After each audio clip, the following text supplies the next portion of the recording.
We've been studying these cameras and researching the best product for about a year and a half now. Our in-car video systems are antiquated. They're still usable, and we'll continue to use those units, and we've currently got about a 43% failure rate. So we had to move away from that and find something, either replace those in-car video units or go to something different. And the body cams are certainly smaller and appear to be much easier to maintain. Not as many moving parts, a lot of wireless uploads. But I believe, we live in a society where we have to have body cameras. It's one of those unfortunate reasons, but we're under scrutiny a lot. And so when you have those number of complaints, it protects our officers, it protects our citizens, not only from bad complaints, but also the media who may get it wrong occasionally. So the benefit of having the body cameras is if you guys get to a scene, everything is documented. There's no he said, she said. It's right there. It's documented, but there again, that just depends on how good your policy is. If your camera's going on and off and you're missing key pieces of conversations or interactions, then it's no different than not having one on at all. You're still left to guess at what really happened. So it's important to draft and implement a policy that takes that into consideration. Certainly you would not want to have your camera on while, or at least make public record an interview with a sexual battery victim or a child that's been victimized in some way. So it'd be key policies that are drafted in regards to body cameras. Florida's a pretty strict state regarding drones. We certainly like our privacy as Floridians, and so we're not going to easily give that up, even though there's a push from the not only what's the word, the terminology I'm looking for, not only from our citizens and the media and special interest groups, but even officers are looking forward to having the ability to defend themselves from false accusations. Absolutely. How much are these going to cost? The units, because we bought in bulk, are about $300 a piece. They go for about $500 a piece. The docking stations is another couple $100. And the evidence.com is the big benefit, and the big expense is that we no longer have to copy and recopy and provide a copy to the state attorney's office and the defense attorney and the like. All that can be kept online. Give a password to everyone who needs the video. They use that password, and they obtain the video for themselves. So it kind of keeps all you guys pretty well connected, easier sharing information. Sharing information much easier, and saves storage space in our evidentiary vaults here at the office that we no longer have to keep filling those up. But, if you take in 30,000 pieces of evidence in a month, then you need to get rid of 30,001 pieces of evidence a month. So purging is certainly an issue when it comes to video documentation. Anything of evidentiary value that's used in a case we'll keep until the conclusion of that case, or until public record retention laws go into effect or regarding that piece of evidence. And those that are not of evidentiary value will be purged every 30 days. And let's talk about the rules with using these. I know you talked about the sexual assault cases. When would it be public record?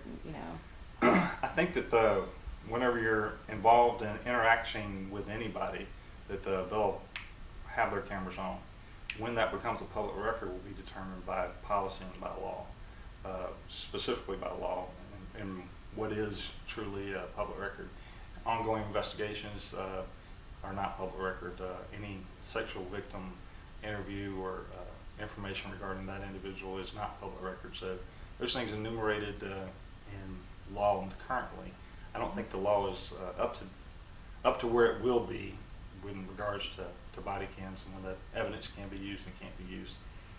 The property, though, belongs to the Okaloosa County Sheriff's Office as evidence, and so no officer will have the ability to use this proprietary evidence for personal use, uploading to YouTube or any other social media website, because it will want to be against policy, and I'm hoping that we'll make way in the legislature. It's the same as we did with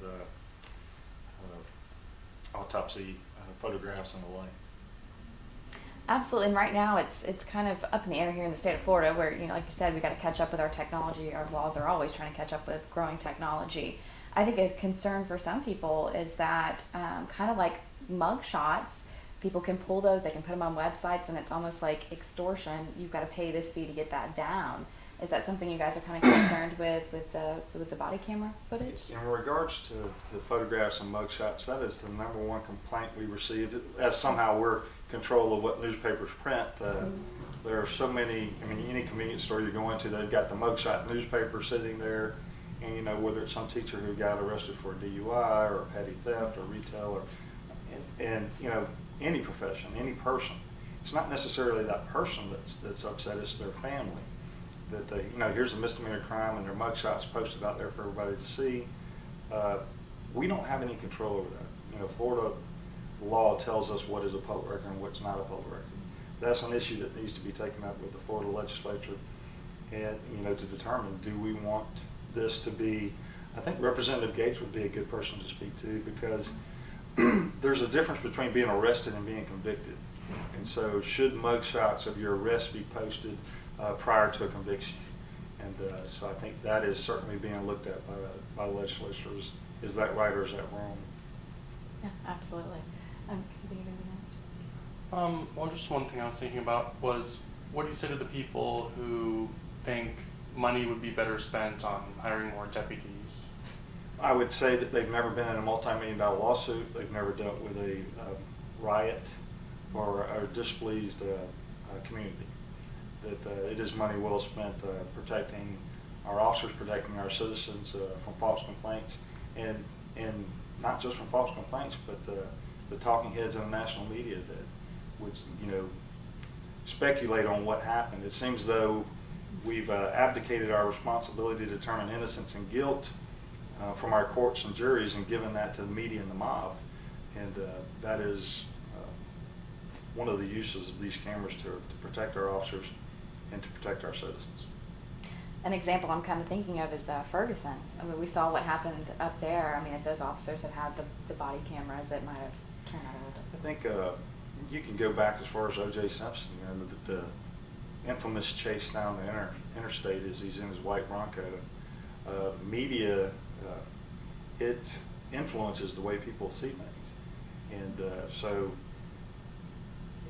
whatever the narrative is, if having the ability to know what actually happened versus what somebody thought happened or speculated happened, I think is important for our citizens and important for our officers, and improves the safety and communications with our community, and it's money well spent.